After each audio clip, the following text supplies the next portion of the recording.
Kamusta mga idol? Ngayon naman po ituturuan ko kayo kung paano gumawa ng crispy chicken thigh ala KFC. Kailangan lang po natin ng mga 2 cups na all-purpose flour. Bigyan po natin siya ng black pepper, 1 teaspoon, iodized salt, 3 to 4 teaspoon. Kung gusto niyo po ng medyo mahanghang, 2 teaspoon po ng chili powder, 1 teaspoon po ng chicken. Mix nyo lang po. Narinig ko na po yung chicken natin. Lagyan ko na po siya ng magic sarap for overnight. Dinagdagan ko po ng mga 2 teaspoon pa. So gagamit po tayo rito ng water with ice para po maging crispy yung ating chicken. Kaya po muna natin. Lagay po muna natin dito. Tubog po natin siya sa cold water.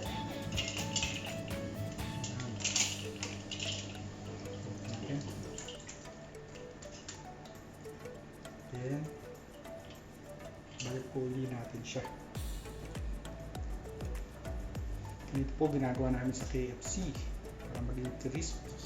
Gusto pong medyo talagang crispy pa, other po, isa pa.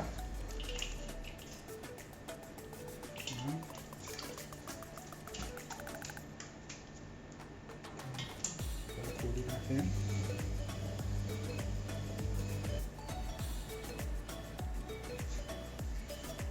So habang nag-marinate po tayo nito, napainit na po natin yung mantika.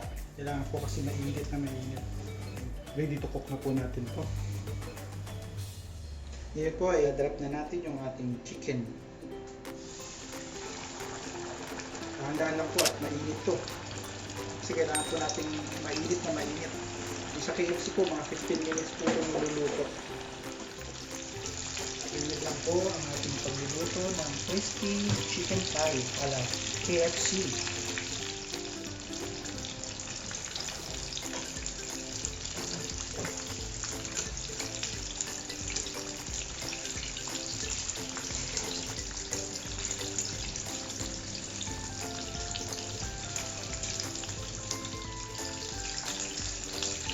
Babantayan nyo lang po dahil baka matulog yung ating breading para po maganda yung pagkaluto yun.